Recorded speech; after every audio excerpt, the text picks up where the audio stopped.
So what I always say to men is women should come into your world. You be the man, she comes into your world. Your world doesn't have to be 5-star. Even if it's a case of like you can't afford a lot, that's not the problem. But you take her to a coffee shop where you can afford 2 coffees. If you're going for Nando's, you can cover the bill. I always just say take women into your world. That's the leadership.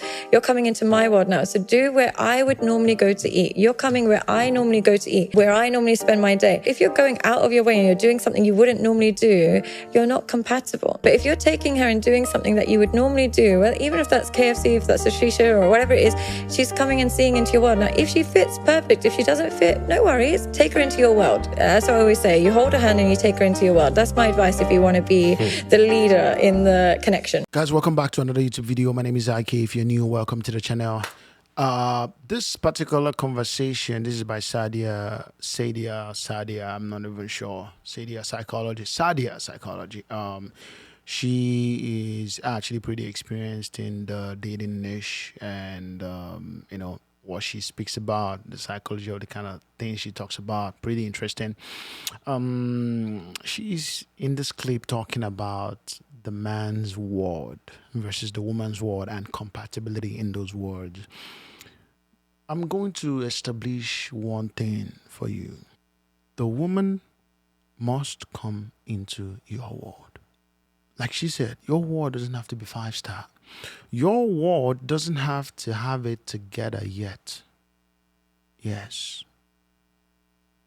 I know I may sound somewhere to you right now, but your word is your word. Right now, you live in your mother's basement. That's your word. You live in your mother's basement in just an open concept room, open concept space. You have your bed on one corner, or you're renting a space. You have your work on one corner. You don't even have a TV. Maybe you are sleeping on an inflated mattress. That's your word. You cook at home. That's your word. The woman must be coming into your world. That is the woman who wants to be with you. That's the woman who loves you. That's the woman who would follow you.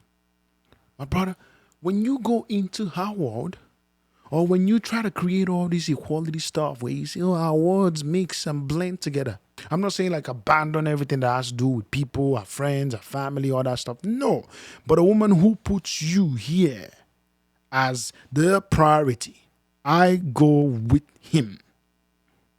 Even if push comes to shove, I have to make a decision to tilt this way or that way, I will tilt with him. I will tilt to be with him. That's the woman you should be with. The woman who would come into your world and blend into your world is the person for you. There's a struggle. She's trying to change your pattern, the rhythm of your life. She's trying to upset it. She's trying to, speak you into not going to the gym at a certain time. Oh, why don't you go in the evening? I'm tired. I can't go with you in the morning. You've created a routine where you going to the gym in the morning makes you feel better and you burn a lot more throughout the day. If she's not going to go with you, or she feels like you have to change your routine to go in the evening, this is not the kind of woman you want to be with. And she's being stubborn about it. You can't be with this kind of person. You can't, under any circumstance, be with this kind of person. It's the truth. A woman comes into your world to support, help, and just seamlessly flow in it. There's friction here and there about the way you choose to live your life. That's worthy. That's good. I'm not speaking to the shortcomings of you, where most of you don't clean your room. You don't, your house is very disorganized. You are dirty to the core. You leave stinking clothes around. You are not organized. You have no ambition. You drink beer and leave the bottles around. That's not what I'm speaking to. If a woman comes into your life and she's not even making you better in that way, of which you should be better first in that way, it's not her responsibility. But if she's contributing to you being worse in that way, that's even worse. You guys have no reason to be together. If you're in this kind of relationship, you have no reason to be together with that kind of woman. A woman who you already like that, and she comes in and she makes you even worse. More like that. She's like that too. Both of you are like that. Disorganized, unarranged, drink and leave things around, messy place, disaster. This partner of yours must accept the rhythm of your life that is good, that is working for you. Brother, you don't eat outside. You have reasons you don't eat outside. Why are you suddenly going to start eating outside? Because she wants to eat outside. If you decide that, hey, like I've had terrible experiences with eating out. I don't want to eat out. I only want to eat out on special occasions, maybe our anniversary, maybe birthdays, maybe family days, whatever it is, special occasions, December, New Year, whatever. Maybe those are the days you've specifically kept out for eating out. But other times you make your meals. You make your meals at home. You have arrangement where you cook homemade, you eat homemade food. And she comes in, and the next thing she's like, oh, I'm tired of ordering. Can we order food outside? She wants to introduce you to ordering food outside without necessarily even knowing why you eat in. There are reasons people decide to eat in because it's healthier, because they save more money, and because they have control over what they eat. A woman who comes into your life and tries to get you to start eating out. What sort of contribution is that? That's a negative contribution. Because eating in and making home food is better than eating outside and eating things you don't know how they were made. And you've chosen the days that you can eat out, which special occasions. Or maybe you do Sundays as the day you eat out, or you buy something from outside. If this woman cannot accept the pattern, the rhythm of your life, and walk seamlessly in it, and imbibe herself in it, in the rhythm of it, you have a big problem. You have a big problem.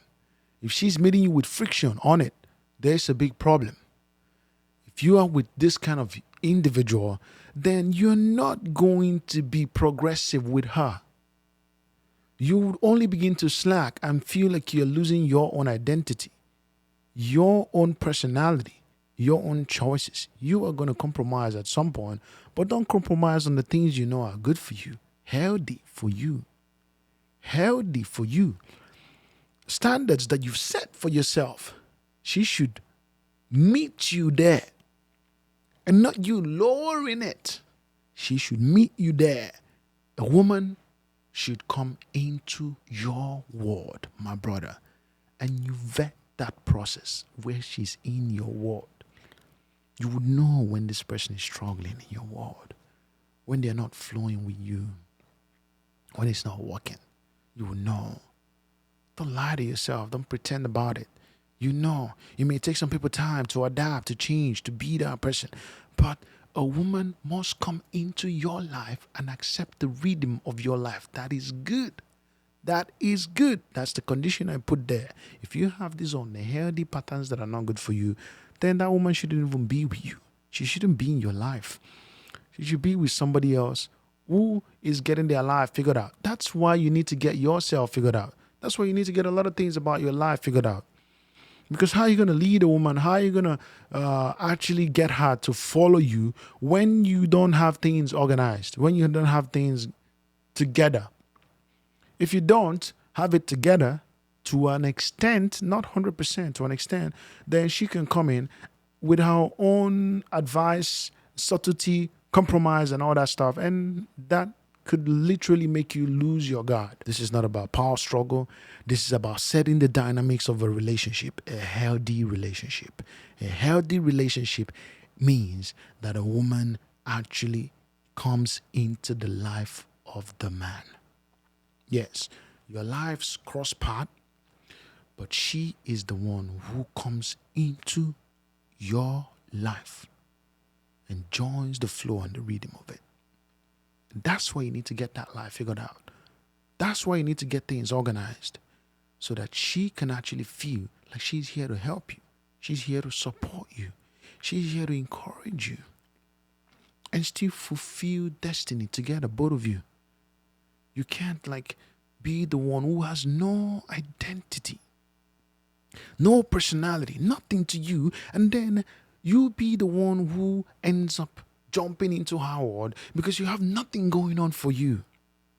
She's got this figured out, doing this, doing that, and you're doing nothing. You got nothing figured out, and then you go into her world. She is going to call the shots in that space, and you would never actually get to the fullest potential of your manhood. You would never fulfill your masculinity. You would never achieve that fullness of it because that's a space you don't want to be in. Go ask men who have experienced that. That's not a place you want to be in. She will tell you what to do. There are men who say what? It takes exceptionally graceful women to actually understand the level of compromise it takes for her to accept you coming into her world and maintain utmost respect and regard for you as a man. It takes exceptionally graceful women to do that. Some men who may not necessarily have what you don't have to own a house, for example. Let's say you're renting somewhere and you have a partner who's bought a house, or you are dating a woman who's bought a house, a beautiful place, and then you guys are planning a marriage, and then you guys get married, and then you move into her house. I mean, it becomes your house. Don't get me wrong, both of you. But you move into her, but now she's making space for you, making accommodations for you to come into the home and leave. The real question is is that really, I don't see anything wrong with that, but I'm asking you though, is that the dynamics you really want? I'm not, some things are not wrong, some things are not bad, and they are not wrong, but they're not ideal. There's a difference, right? It's not bad. It's not bad. She loves you. You guys are planning life together. You can move into her house and you guys start building life together. There's nothing wrong with that. But is that really ideal for you? Wouldn't you have preferred that the woman came into your life, into your own home, into your own space? I mean, or that both of you purposefully, intentionally bought something together and planned your life to settle in there? When you move into her home, the dynamics change a little. It takes exceptionally graceful women to not have that sort of mindset or approach. Many of them will watch this video and tell me, bro, you're over complicating it. You are this is that. It doesn't matter. If they love each other, he can move into her house. All these things that they say. But deep down, they actually believe what they're saying. Don't get me wrong. Deep down, we know it's not ideal. Be that person who has built something with himself, who is getting somewhere with his life. It's not by buying a house or having a car or whatever it is. You are building something for yourself. You are building some sort of independence. You are building something. You're ambitious. You're getting somewhere. You have a goal, a vision, a mission. You have a dream. You're getting somewhere. You have prospects. There's something cooking in you. And you welcome her into it, into your world, to incubate, to feed, to prosper and grow with her. This is the dynamic that you want. This is the dynamic that works for marriages and relationships. Not the other way around. Not where the woman is the one, doing all these things and cooking and by cooking, I don't mean going to the kitchen. Like something cooking within. She's writing a book, she's doing this, doing that, and then you are the one who is flat. You're a flat man, you're flat. No ambition, no dream, nothing within you, nothing fostering within you, nothing boiling inside you. Nothing. It's just wired in there. Do you want to be that kind of man? You have to have a dream. You have to be working on something. I watched a video where Felix Felix was talking about how you're a feminine man if you allow people boss you around, if you allow people call the shots of your life. To an extent, it's true. I mustn't use the word feminine, but that is not a trait for a man. You must be building something for yourself, and no society should make you think otherwise. Nobody should speak you out of your dream. Nobody should speak you out of achieving something for yourself. You would rather die trying than not try at all. Try, my brother. The world is not fair to a man. Try. Try to be the best that you can. Try to detox your mind from immoral and spending time with random women. Try to be the one who invites the woman into, you invite her into your life to support, to assist, to love. And in return, you nurture, you love her, you protect her, you care for her. This is my own take on this. Guys, if you're new to the channel, welcome. And I hope I see more of you. My name is Ike, and hope you stay around. Take it easy.